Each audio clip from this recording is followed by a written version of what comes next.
Hi everybody, welcome to today's FindTheBestCarPrice.com video. Today we're going to look at the Chevrolet Blazer and do a comparison between two trim levels. It's going to be the 1LT and the RS trim levels. The 1LT starts at $32,600 and the RS starts at a price of $41,100. Let's get started with our tour. Just to make sure I cover as much as I can, we don't want to cover every little detail down to the differences that there might be in the lug nuts, not that there are any, but what about the difference between the remotes between the two trim levels? Well, there are no differences, as you can see on the screen right now, on the front and the rear. And as you can probably see, I hope you can get a good view of that on the screen, they both have the exact same features as far as the remote is concerned. Both have remote start. Both have power rear lift gates. And we'll look at all that shortly. But let's start out taking a look here between the two front ends. And obviously, I don't have to say a whole lot. The 1LT, obviously, not a bad looking front end. It does have the chrome right here surround on the grille. But you'll notice the differences between the openings here. You have more of just these straight pieces right here, the slats, so to speak, along with the RS badge right here. And even though you don't necessarily see it from far away, there are some differences between the bezels down here that contain the fog lights and the blinkers on these two models. What exactly is that difference? It's found right here, and you can see the difference between the 1LT and the RS. And obviously just the overall look as far as the difference between having more of a blackout package compared to the chrome on the 1LT. And I'm curious to know, what do you prefer? Do you like chrome, or do you like more of the blackout package, the black grille, the black surround all over the vehicle with the trim, the black rims, or the chrome that you get on the 1LT? I'm curious to know. And if you happen to own one of these two Blazers, maybe you came to Red River Chevrolet and bought one of them, or maybe you bought it somewhere else and it had this same exterior color on it, you could honestly tell your friends and family, I own a red-hot Chevrolet Blazer. Well, you wouldn't be stretching the truth by any form or fashion, because that is what the exterior color is called. Now, you might not tell them that depending on which engine option you go with or your Blazer comes with from the dealerships. The 9-speed automatic transmission is standard as far as what the Blazer comes with. So, what about those engine options? The first option is the naturally aspirated 2.5-liter 4-cylinder. It puts out 193 horsepower. You might say to yourself, I think I want a little more horsepower than that. There is the turbocharged 2-liter 4-cylinder. It puts out 230 horsepower. And if that's not enough for you, well, there is always what's under the hood of the RS right here. It's the 3.6-liter V6, putting out 308 horsepower. And to answer a very common question that I get in my videos, do the side view mirrors have turn signal indicators built in? The answer is the same for both Blazers. The answer is yes. And obviously you can see the differences between the wheels on each model, but one thing you might not notice, and going back to the front grille, when you look at that bow tie, the Chevrolet logo up there, you're going to notice the difference between the 1LT and the blacked out version on the RS. Well, here's something interesting. Depending on what that looks like on the grille will determine what you will see here on the center cap on the wheels. Whether it has a chrome style finish like this or the black rims as we have on the RS will determine what that logo looks like. And you're also going to see a difference with the lower body trim here, the molding on the lower side of the body all the way around. On the 1LT, you're going to see more of a matte finish and more of a glossy finish on the RS. Of course, Blazer will either be in chrome as it is here on the 1LT or in black lettering on the RS. Now, a big difference, you will see roof rails on both, But one thing you'll find on the RS you won't find here, this is one of the differences between the pricing, is going to be a panoramic sunroof. I feel almost certain that nobody on YouTube has ever shared this before, but let's just say you bought both of these Blazers and they're sitting in your garage or driveway, and you walked out with the remote in each hand because you needed to get something out of the rear cargo area on both, and you hit the buttons at the same time. Tap those twice. Nothing happens. Why is that? I don't really know for sure. Maybe there's some kind of interference between the two remotes, so let's just go ahead and open these individually. Hit the buttons a couple of seconds apart there, and just so you can see. And obviously there's no difference in the cargo space between the two, but as far as towing goes, if you're going to try and tow with a Blazer, well, obviously that's going to depend on a number of things. The engine, if it's front wheel drive, if it's all wheel drive, different things like that. One thing that is great news, no matter which trim level you get, a lot of people are starting to tell me in my videos where I show that a vehicle does not have a spare tire. It has that tire repair kit that a lot of manufacturers are going to. Not the case here. You've got a spare tire under the floor in each model. That's good news. And you'll see a continuation of the trim here on the upper portion of the rear bumper. Obviously here on the 1LT, that's still going to have that flat black finish to it as opposed to the glossy finish here. And the difference in the tailpipes also, obviously everything back here is pretty easy to see, but one interesting thing that I saw here, those are not exhaust finishers. Those are actually part of the exhaust system. Those are true tailpipes. And I've seen on much more expensive vehicles where it looks like it's part of the exhaust system, but it's really a finisher. There's actually a gap between where the muffler ends and the exhaust finisher is placed. So just a little something that everybody might want to know about. Now, one more thing I do want to show here that you're going to get on every trim level of the Blazer, let's hope you can see this, is that you can automatically lower those seats from the rear right here. There's a release on both. Let's see here if we can do this one, just so you can see.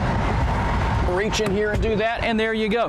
Just so you can know what's there. Now let's start taking a look at the interior and see what some of the differences are there.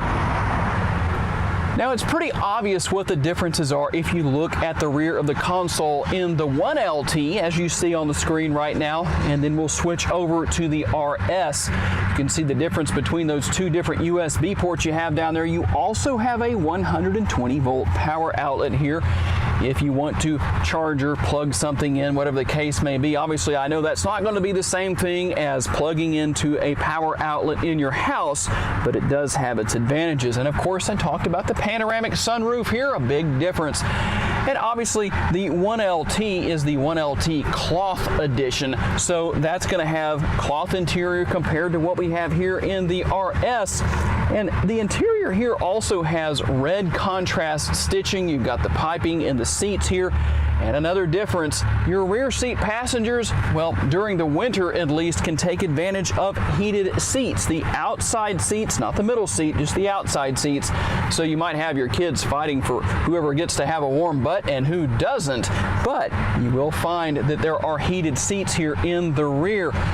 Obviously, pretty much the same other than that as far as overall space goes. There are no differences between cargo space and or interior space on any trim level of the Blazer.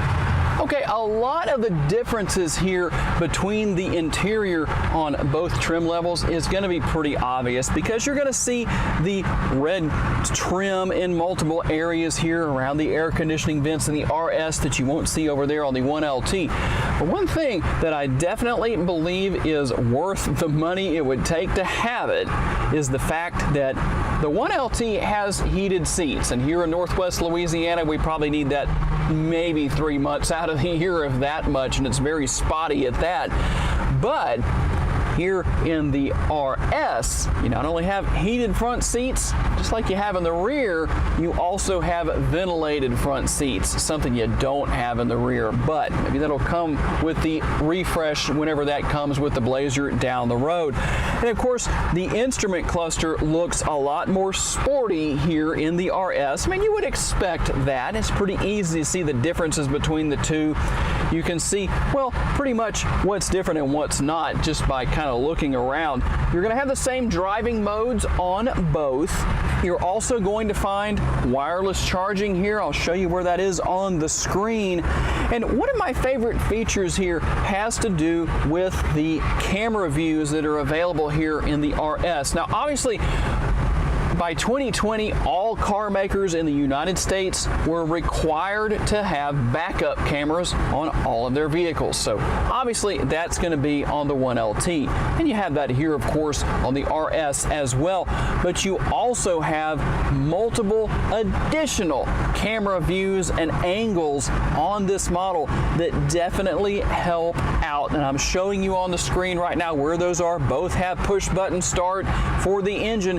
And right here to the left of the infotainment screen, something I love to turn off because I like to save the life of my starter. That's the auto stop start feature. So if you hop into a Blazer and you're wondering where that is, there it is right there on the left hand side, just under the button to start the engine, to shut it back down. I think that's a very good place for that to be because it's just so easy to be able to start the engine and then just immediately go down there and push that button and turn that off.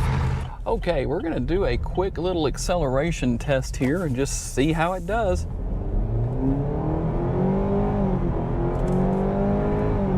Now, the only thing that I have to say here, I mean, you know, that's 60 miles an hour right there. I don't think that was less than 10 seconds, but, you know, it's not meant to be really fast necessarily. But here's the thing. No, I don't have anybody in the vehicle. I don't have cargo, nothing like that. So it's kind of hard to do a true test drive to know for sure what the situation might be like if I was to be driving with a full load of passengers, if there was 5 people here, or maybe some cargo in addition to the passengers. But I don't think it'd be too bad. And obviously different people are going to have different needs and desires depending on what they have as far as what's under the hood. Now, a couple of quick little things I do want to cover that I didn't mention earlier in the video. Both steering wheels are fully adjustable, tilt and telescopically. Here in the 1LT that we're driving right now, that's a manual adjustment. It is a power adjustment in the RS. And overall, the steering is good and responsive. The ride quality is very nice. Very comfortable. I remember years and years ago, I had a Chevrolet Blazer. It was my first vehicle. It was a 1985 model, and it was not comfortable. Not like this one. So we'll go back to the dealership, change vehicles, and see what the difference is. Okay, here we go with the 3.6 liter.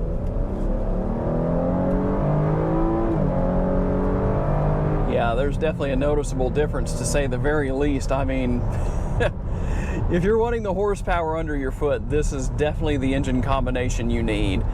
And I realize there's a lot of people, like I said, on the test drive with the 1LT, there's a lot of people who are going to have varying needs, varying desires, varying situations. They're not going to be so concerned about how much horsepower they have, but there's definitely a noticeable difference between the 193 and the 308 that we have right here. And I did forget to mention the other thing. I mentioned there was a couple of things I didn't cover earlier in the video. I only talked about one with the steering wheel earlier being power steering wheel, or fully adjustable, I should say, power in this case. But what is that other thing? Safety features. Now, there's so many safety features between the two vehicles that what I'm going to do is just leave information down in the description of the video so that you can take a look at that for yourself. That way you don't have to pause the video or anything like that. You can just take your time looking through that yourself. To learn more about the model in today's video, visit the link in the description for a detailed comparison between trims and pricing for the vehicle we featured or any vehicle you may be interested in. These pages feature information such as our recommended trim level based on price, value, and features. Thank you for taking the time to watch today's video. We look forward to seeing you next time.